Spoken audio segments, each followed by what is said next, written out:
Alamin naman natin ang pinakahuling balita mula naman po sa PTV Cordillera kasama si Breves Bulsao. Breves?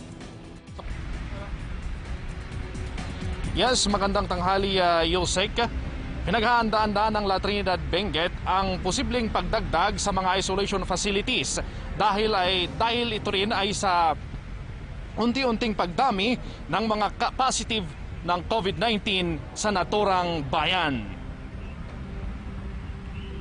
Ayon kay La Trinidad Mayor Romeo Salda, may natitira pang isolation room sa mga pasilidad ng munisipyo. Ngunit kung tuloy-tuloy na dadami ang mga nagpupositibo, kinakailangan na nila ang karagdagang isolation facilities. So nga isoti priority ming once nga dati rumor ag-disinfect da then umunag mananda gito'y dado mga nagapoy jay home quarantine. Kalkaro da gito'y ada symptoms da. Sa ngayon, 89 ang active na kaso ng COVID-19 sa naturang bayan. Binuksan na rin ng lokal na pamahalaan ang kanilang isolation facilities na nakalaan sana para sa mga miyembro ng pulisya kung sakaling may magpupositibo sa kanila.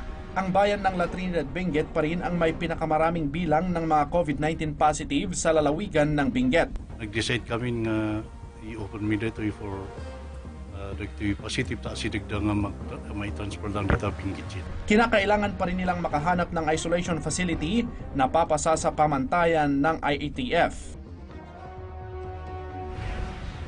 Inaasahan ng lokal na pamahalaan ang pagkikipagtulungan ng mga residente upang maiwasan ang pagkalat ng COVID-19. Ito ay sa pamamagitan ng kanilang pagsunod sa mga protocols ng health safety standards.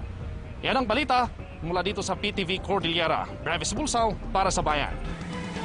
Ay, maraming salamat, Breves Bulsao ng PTV Cordillera.